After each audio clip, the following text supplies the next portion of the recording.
देखिएगा, हम लोग जो हाइड्रोकार्बन से इससे पहले जो टॉपिक पढ़े हुए हैं उनमें सबसे पहले हमने पढ़ा था एल्केन्स। आप सभी स्टूडेंट ने देखा था।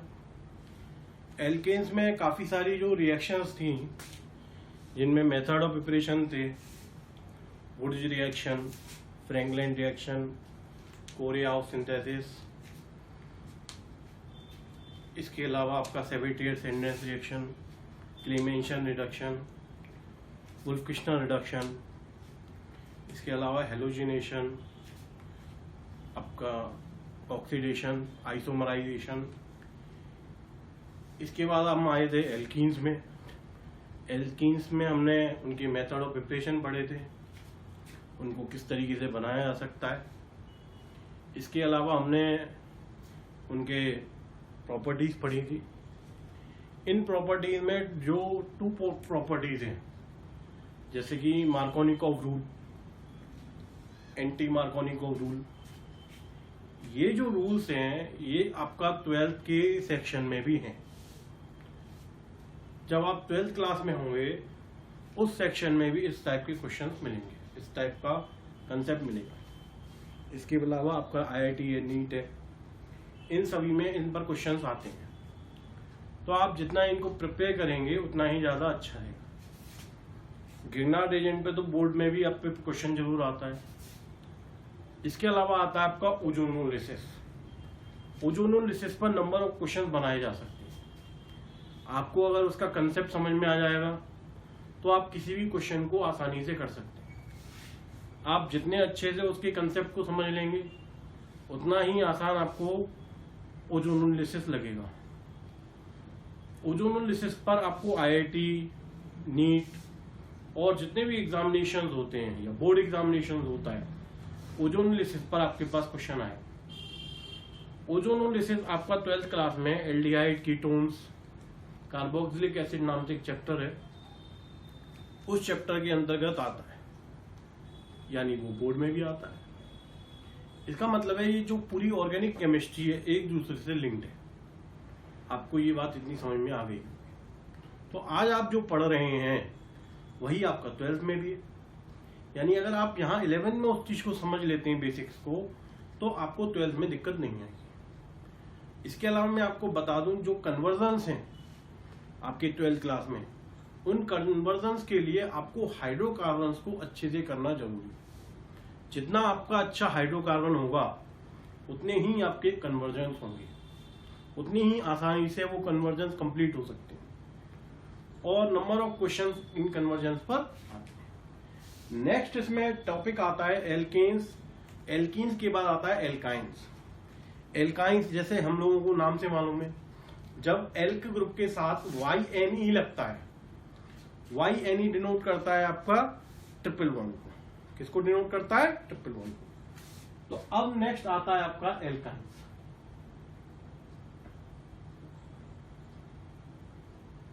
देखिएगा, एल्काइंस में हमें मालूम है ये जो ग्रुप है आगे वाला, ये क्या है? एल्क। एल्क जो है डिनोट करता है आपके एल्काइल ग्रुप को, CH3, C2H5, C3H7। और जो आयन ग्रुप है, आयन किसके लिए यूज करते हैं? Triple bond. जिन कार्बन के बीच में ट्रिपल बॉन्ड होता है उनके लिए हम क्या यूज करते हैं? आयन। और एल्क ग्रुप और आयन जोड़कर क्या बना लेते हैं? एल्काइंस।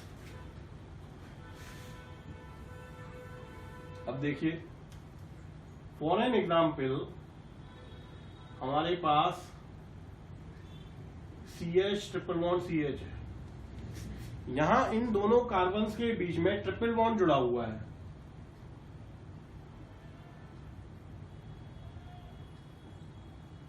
इस तरीके से इन कार्बन्स के बीच में क्या जुड़ा हुआ है? Triple bond. क्लियर है? 1 2 3। अब यहां 2 कार्बन्स हैं तो हम इसको क्या कहते हैं? एथ। और आइन क्या कहला गया? इथाइन। अगर यहां पर 3 कार्बन वाला हमारे पास कोई कंपाउंड है ये, तो यहां पर क्या आएगा? 2 कार्बन 3 कार्बन हैं, तो ये क्या आएगा? प्रोपाइन। क्लियर है? नोट कर लीजिए इनको।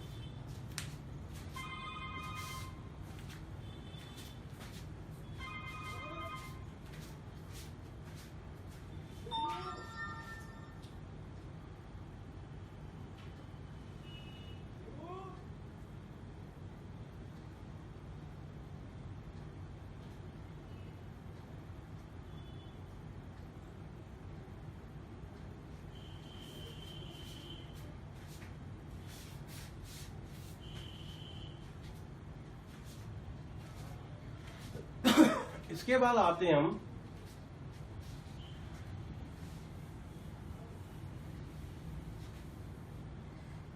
इनके स्ट्रक्चर्स।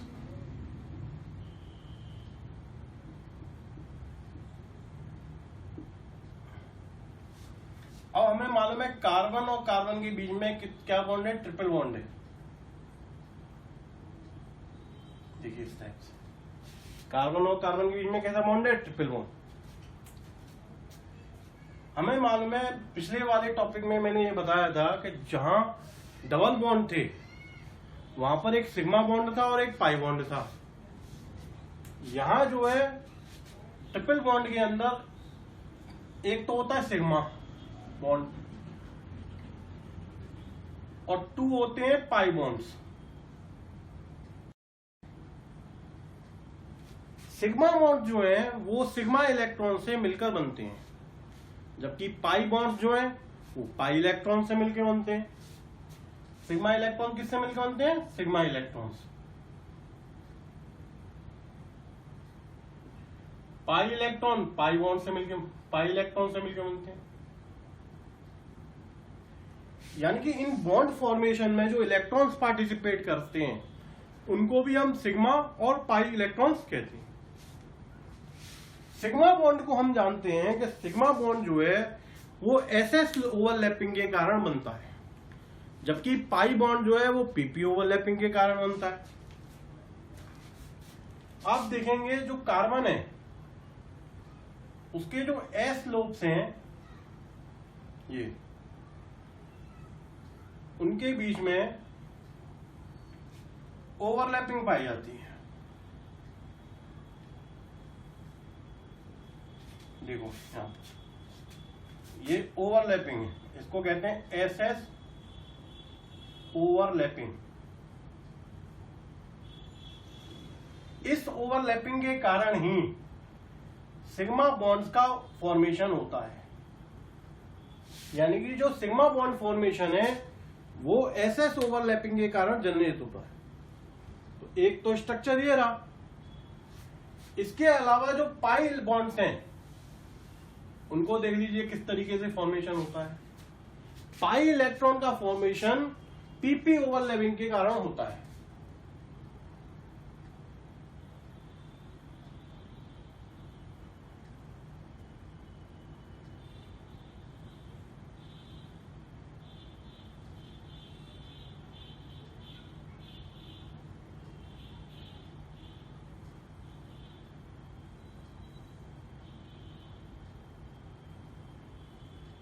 देखिए ये जो है px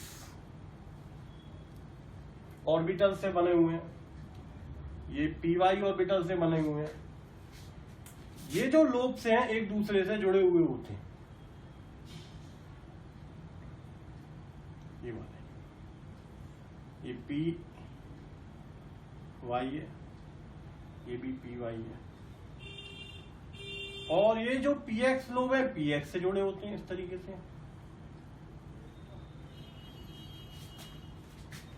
तो ये जो लोब्स हैं जो px वाले जो px से जुड़ जाते हैं, जो py वाले वो py से जुड़ जाते हैं। इनके जो ओवरलैपिंग जनरेट होती है उसको हम कहते हैं पीपी ओवरलैपिंग।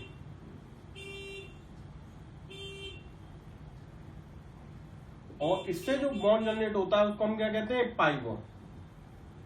इसको हम क्या कहते हैं? Pi bond. अब यहां ओवरलैपिंग जो है हम इस तरीके से शो नहीं कर सकते, तो हमने इस तरीके से इनको जोड़ दिया है। क्लियर है? तो इस तरीके का स्ट्रक्चर आपको ध्यान रखना है।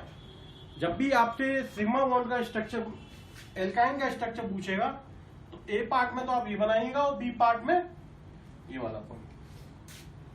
क्लियर है आपका? नोट कर लीजिए। नेक्स्ट आते हैं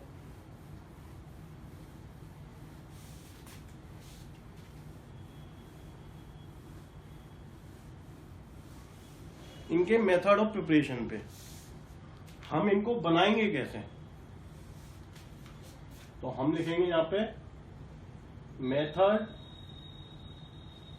of preparation, method of preparation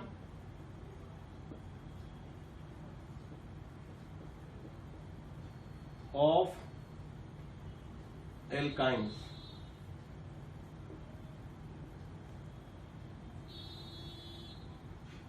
method of preparation of alkynes.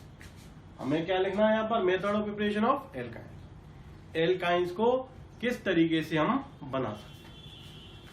इसमें पहला मेथड है आपका फ्रॉम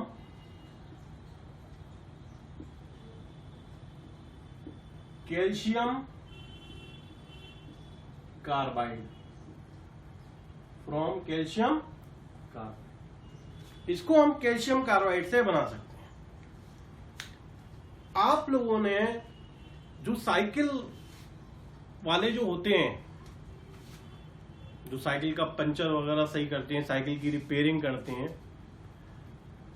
अभी तो उनके पास सिलेंडर्स होते हैं, तो वो गैस वेल्डिंग करते हैं। क्या करते हैं? Gas welding. क्या करते हैं वो? Gas welding. तो आपने देखा होगा पहले, इससे पहले उनके पास जो है, उसके शॉप के पास में एक सिलेंड्रिकल वेसल रखा रहता था, जिसको वाइट कलर उस पे ऊपर होता था। जब हम सुबह जाते थे, जब वो अपनी शॉप खोलता था, उसके सुबह सुबह हम देखेंगे तो जो उसका जो ढक्कन है, उसका जो ऊपर लीड है, वो ऊपर होगा। उस लिड के ऊपर होने का मतलब है उसके अंदर गैस भरी हुई है। कौन सी गैस भरी हुई है? एसिटिलीन, CH111CH, जो कि वेल्डिंग के काम आती है, गैस वेल्डिंग के काम आती है। अब कुछ स्टूडेंट्स ऐसे होंगे जो आजकल नए पैदा हुए हैं, उनको नहीं मालूम होगा, लेकिन आज भी गांव वगैरह में जाएंगे तो गैस वेल्डिंग के लिए उसी प्रक्रिया को हम यूज करते हैं, लेकिन उसमें कार्बन डाइऑक्साइड जनरेट होती है। कार्बन डाइऑक्साइड जो है ग्लोबल वार्मिंग के लिए खतरा है, तो हम अब उसका प्रयोग नहीं करते हैं। उस रिएक्शन के अंदर क्या होता है, हम क्या लेते हैं? कैल्शियम कार्बोनेट लेते हैं। क्या लेते हैं? Calcium carbonate.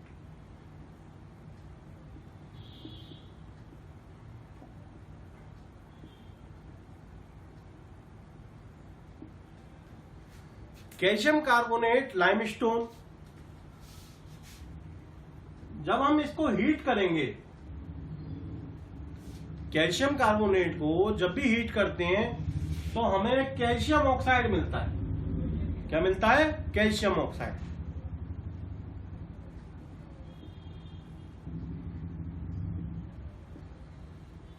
इसका एक नाम और है क्विक लाइम, इसको क्विक लाइम भी कहते हैं।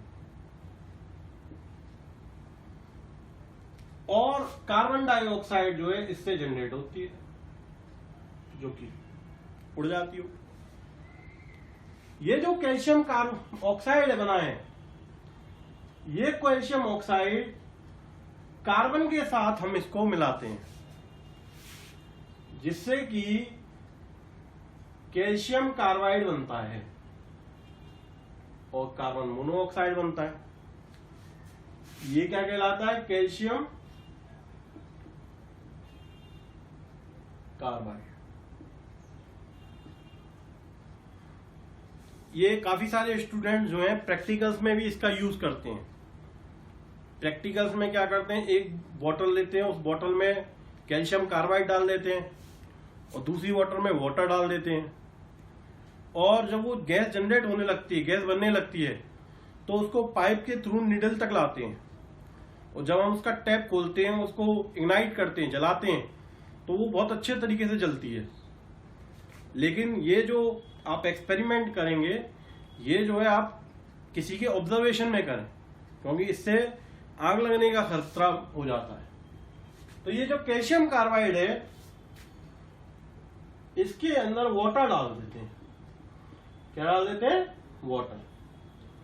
वाटर डालने पर क्या होता है, यहां एसिटिलीन गैस बन जाती है, CH ट्रिपल बॉन्ड CH। इसको हम एसिटिलीन कहते हैं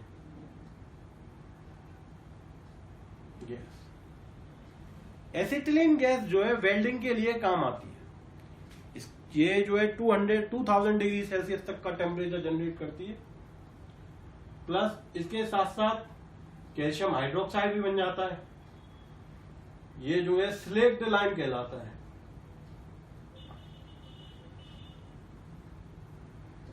इसको हिंदी में कहते हैं भुजा चूना, भुज जाता है। तो यहां कैल्शियम कार्बोनेट को जब हम हीट करेंगे तो हमें क्या मिलेगा? Calcium oxide. और इसके साथ साथ जो कार्बन डाइऑक्साइड होगा वो क्या हो जाता है? उड़ जाता है। और फिर कैल्शियम ऑक्साइड जो है वो कार्बन के साथ, इसको हम कोक कहते हैं, कोक के साथ इसका रिएक्शन करने पर हमें कैल्शियम कार्बाइड प्राप्त होता है। इस कैल्शियम कार्बाइड का वाटर के साथ रिएक्शन कराने से हमें क्या मिलती है? Acetylene gas. क्या मिलती है बच्चों? हमें एसिटिलीन गैस। इसके साथ साथ कैल्शियम हाइड्रोक्साइड बनता है।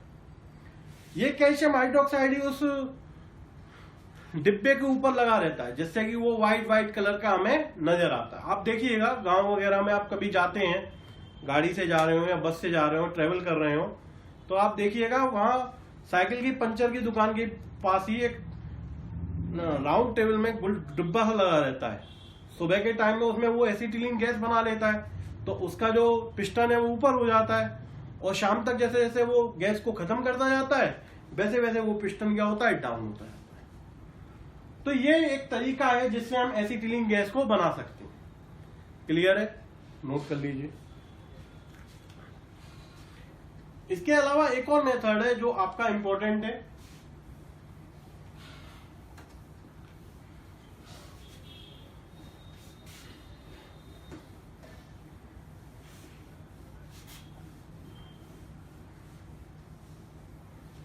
सेकंड मेथड जो है वो है विस्नल डाइहैलाइड।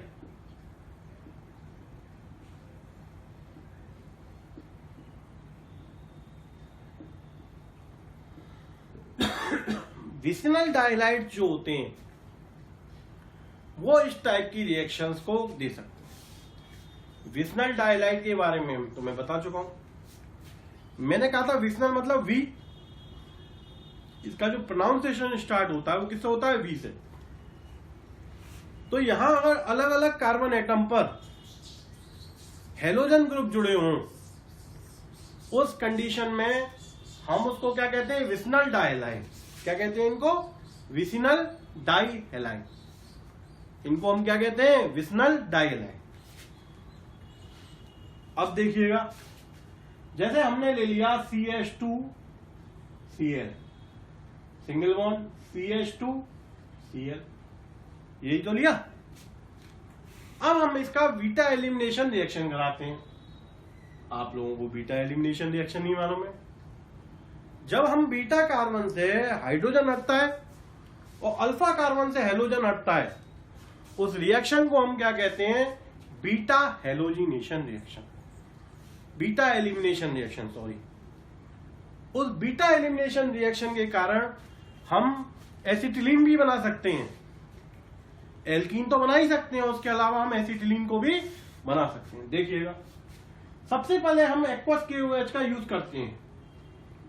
एक्वस KOH के बारे में मैं बता चुका हूं पहले। ये जो है एक्वस KOH नहीं, एल्कोहलिक KOH। एल्कोहलिक KOH का यूज करेंगे। एल्कोहलिक KOH के बारे में मैं इससे पहले बता चुका हूं।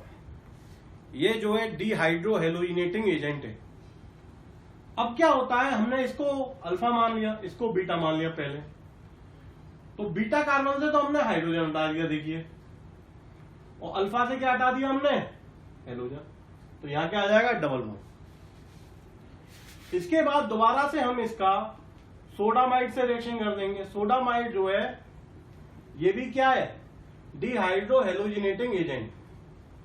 इससे रिएक्शन करने पर भी ये अब अल्फा हो गया और ये क्या हो गया, बीटा। तो बीटा वाले से क्या जाएगा, कार्बन, वो हाइड्रोजन, और इससे क्या जाएगा, हेलोजन। क्या बन गया आपका, एसिटिल,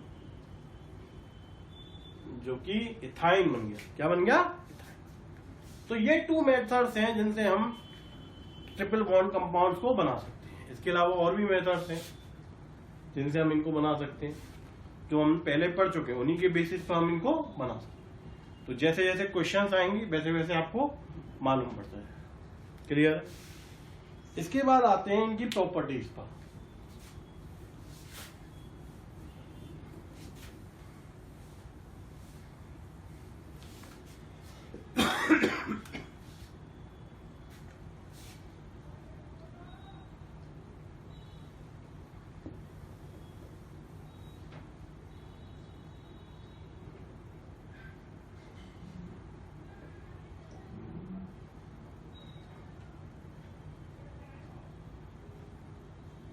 प्रॉपर्टीज ऑफ एल्काइन। सबसे पहले हमारे आएंगी फिजिकल प्रॉपर्टीज।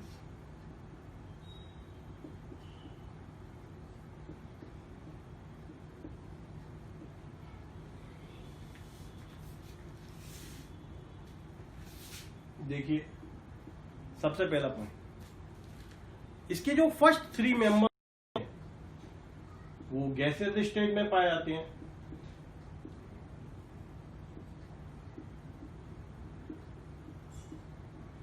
Are gas. 8 जो मेंबर्स होते हैं आर लिक्विड।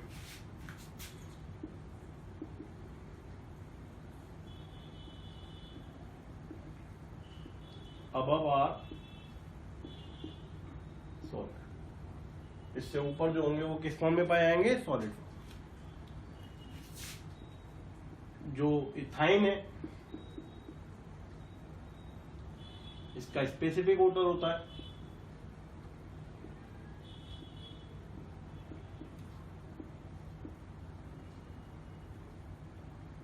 इसके अलावा जितने भी एल्काइंस हैं वो कलरलेस होते हैं और ओडरलेस होते हैं।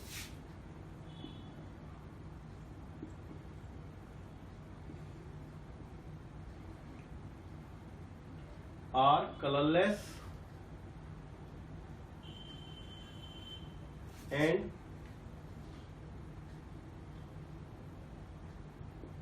ओडरलेस।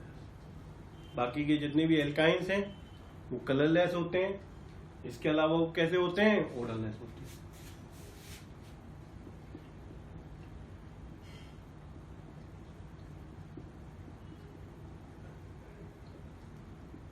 ये जो है वीकली पोलर होते हैं।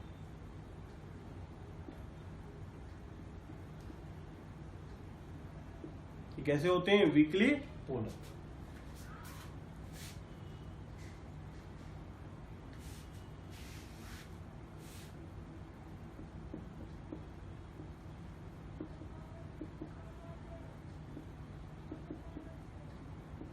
वाटर के साथ ये मिक्स हो जाते हैं।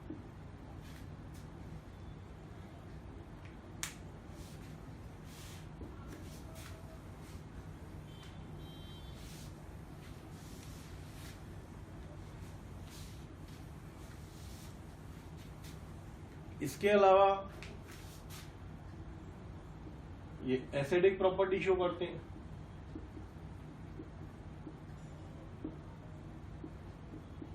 ये कैसे होते हैं, एसिडिक होते हैं। अब आप कहेंगे हमें कैसे मालूम पड़ेगा ये एसिडिक होते हैं। ये आपके यहां पे केमिकल प्रॉपर्टी स्टार्ट हो गई।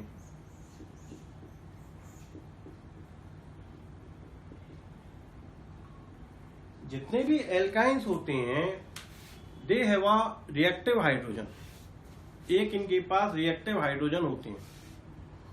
वो रिएक्टिव हाइड्रोजन क्या होता है, जितने भी एल्कलाइड्स हैं, सोडियम हाइड्रोक्साइड, सोडियम, वो क्या करते हैं, सोडियम इस हाइड्रोजन को क्या कर देता है, रिप्लेस कर देता है, जिससे कि हाइड्रोजन आयन मिल जाता है। और हमें मालूम है जब हाइड्रोजन आयन मिलता है तो जो कंपाउंड्स होते हैं वो क्या कहलाते हैं, एसिडिक। वो एसिडिक नेचर शो करते हैं। देखिए ये आपका एसिटिलीन है, ये क्या है आपका, एसिटिलीन। इसकी जब हम सोडियम से रिएक्शन करते हैं तो ये जो है इस कार्बन से सोडियम जुड़ जाता है, हाइड्रोजन तो हट जाता है और इससे क्या जुड़ जाता है, सोडियम। तो इसको हम कहते हैं मोनो सोडियम एसेटिलाइट। दोबारा एक और एक हाइड्रोजन है इसके पास, तो उस हाइड्रोजन से भी ये सोडियम दोबारा से रिएक्ट कर जाएगा और दूसरा वाला हाइड्रोजन भी यहां से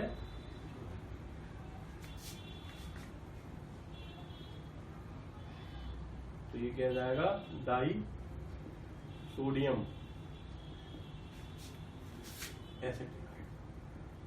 तो ये रिएक्शन ये शो करती है कि जो एल्काइंस हैं दे हैव एसिडिक नेचर, यानी जितने भी एल्काइंस हैं उनके अंदर एसिडिक नेचर होता है, क्योंकि इसमें से क्या निकल रहा है, हाइड्रोजन। तो हाइड्रोजन निकलता है तो वो क्या कहलाते हैं, एसिडिक नेचर शो करते हैं, यानी प्रोटॉन निकल रहा है एक तरीके से।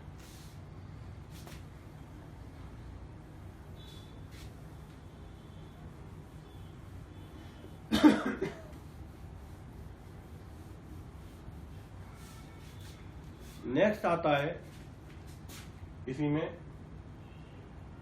Order of acidic strength.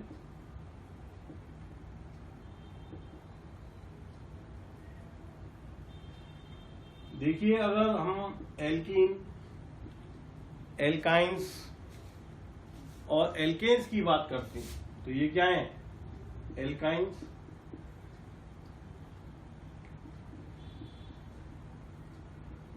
ये क्या है, एल्कीन,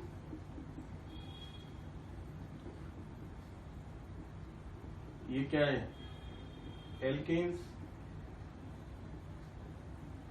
ये क्या है, एल्काइंस, ये क्या है, एल्कीन्स, ये क्या है, एल्केन्स। तो इन तीनों में अगर देखा जाए तो सबसे ज्यादा एसिडिक कौन से होते हैं, alkynes, then alkenes, then alkane, अगर कंपैरिजन करें तो। इसके अलावा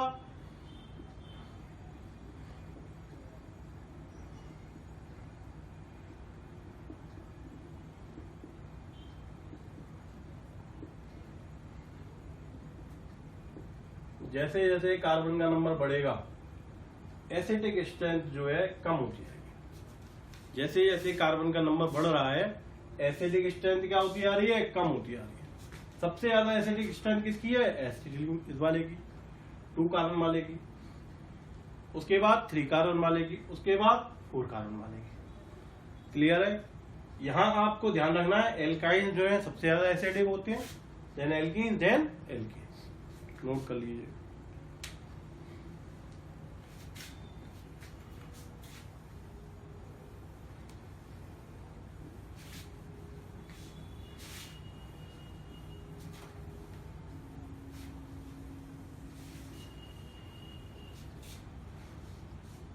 नेक्स्ट आता है आपका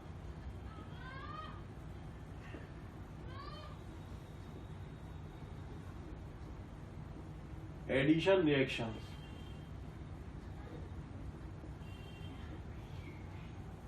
नेक्स्ट क्या आती है आपकी, एडिशन रिएक्शन। एडिशन रिएक्शन तो आप लोग पर जानते हैं, जहां एडिशन होता है, जहां पर क्या होता है, एडिशन। अब देखिएगा इस एडिशन रिएक्शन के अंदर हम लोग देखेंगे पहला जो होता है एडिशन ऑफ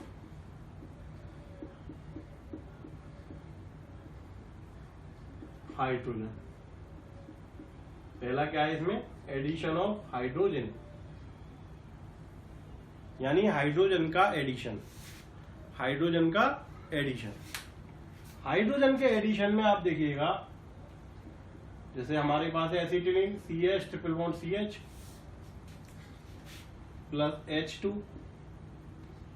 ये जो रिएक्शन है वो निकेल प्लेटिनम प्लेडिनम किसी के साथ भी कर सकते हैं, ये आप लोग जानते हैं।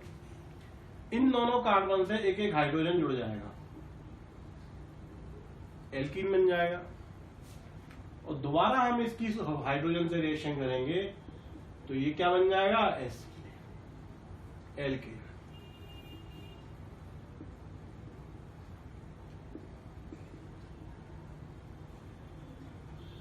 ये एल्कीन बन गया,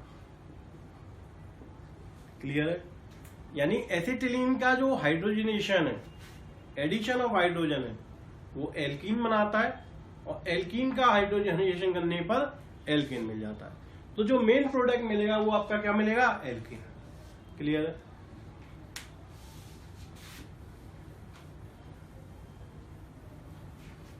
नेक्स्ट आता है सेकंड,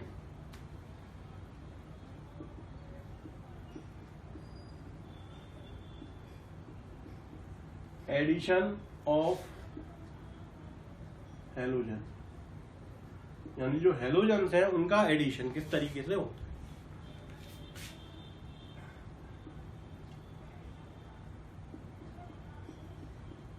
देखिए ये प्रोपाइन है,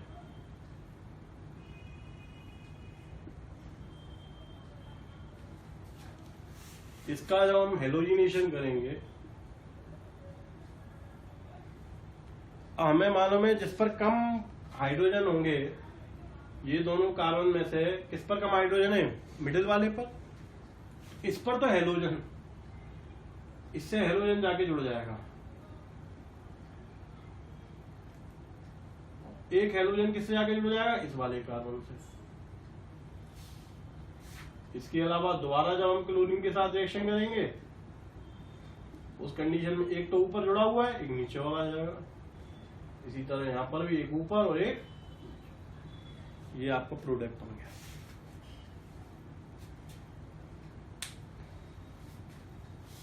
नोट कर लें आप लोग इसे।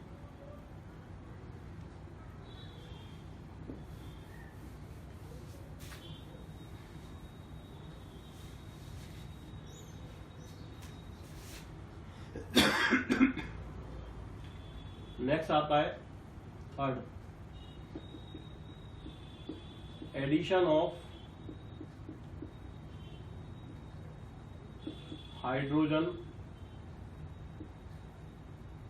हैलाइड, हाइड्रोजन हैलाइड का एडिशन।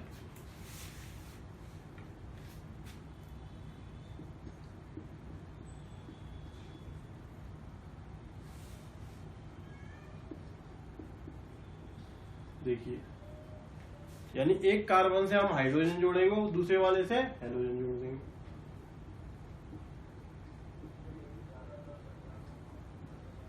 देखिए, अब दोबारा से जब हम HCl से रिएक्शन करेंगे तो इसमें एक चीज आपको ध्यान रखनी है, इसमें जो कम कार्बन वाला, ये वाला जो हेलोजन जाएगा वो इससे जाएगा, जुड़ेगा, ज्यादा वाले से हाइड्रोजन जुड़ेगा।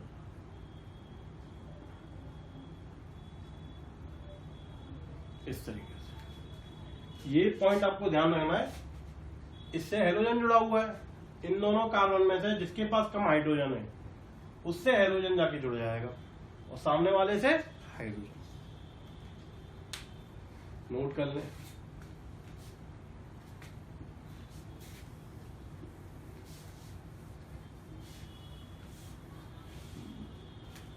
नेक्स्ट फोर्थ आता है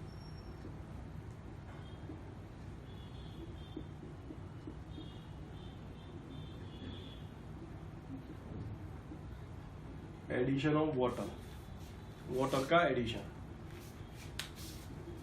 इसमें क्या करते हैं, एडिशन ऑफ वाटर में जो एसिटिलीन है हमारा, इसकी हम वाटर के साथ रिएक्शन करते हैं in the presence of mercuric sulphate and hydrogen sulphate. Mercuric sulphate और हाइड्रोजन सल्फेट के साथ रिएक्शन करने पर ये हमेशा क्या बनाता है, एल्डिहाइड। अगर हम इथाइन की रिएक्शन करेंगे तो क्या मिलेगा हमें, एल्डिहाइड। इसके अलावा अगर हम कोई भी एल्काइल लेंगे उस कंडीशन में हमें क्या मिलेगा, कीटोन मिलेगा। क्या मिलेगा, कीटोन। जैसे फॉर एन एग्जांपल CH3,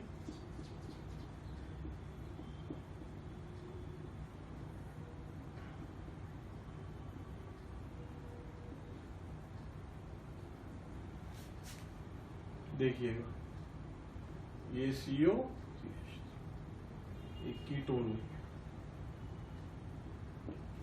केवल जो इथाइन है वो एसिटल्डिहाइड बनाता है, जबकि अगर हम इससे ज्यादा कार्बन वाला कोई एल्काइल लेंगे उस कंडीशन में हमेशा क्या बनेंगे, कीटोन्स बनेंगे।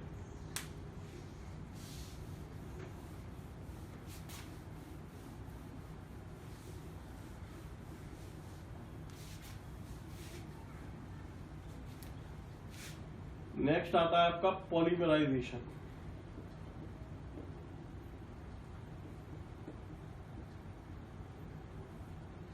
देखिए पॉलीमराइजेशन में क्या करते हैं हम,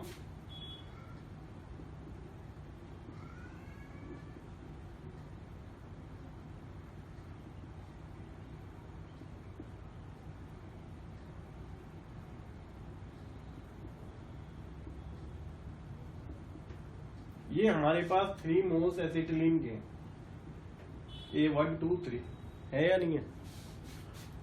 इसका जब हम पॉलीमराइजेशन करते हैं, इसको जब हम रेड हॉट आयरन ट्यूब से पास करते हैं एसिटिलीन को,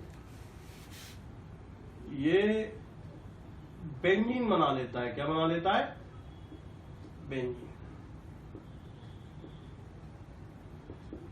क्या बना लेता है ये, बेंजीन। तो ये आपको चीजें ध्यान रखनी है, ये इसकी प्रॉपर्टीज हो जाती है एल्काइंस की। तो यहाँ आपका एल्काइंस जो टॉपिक है ये फिनिश हो। नेक्स्ट आता है आपका एरोमेटिक कंपाउंड्स के बारे में जानेंगे।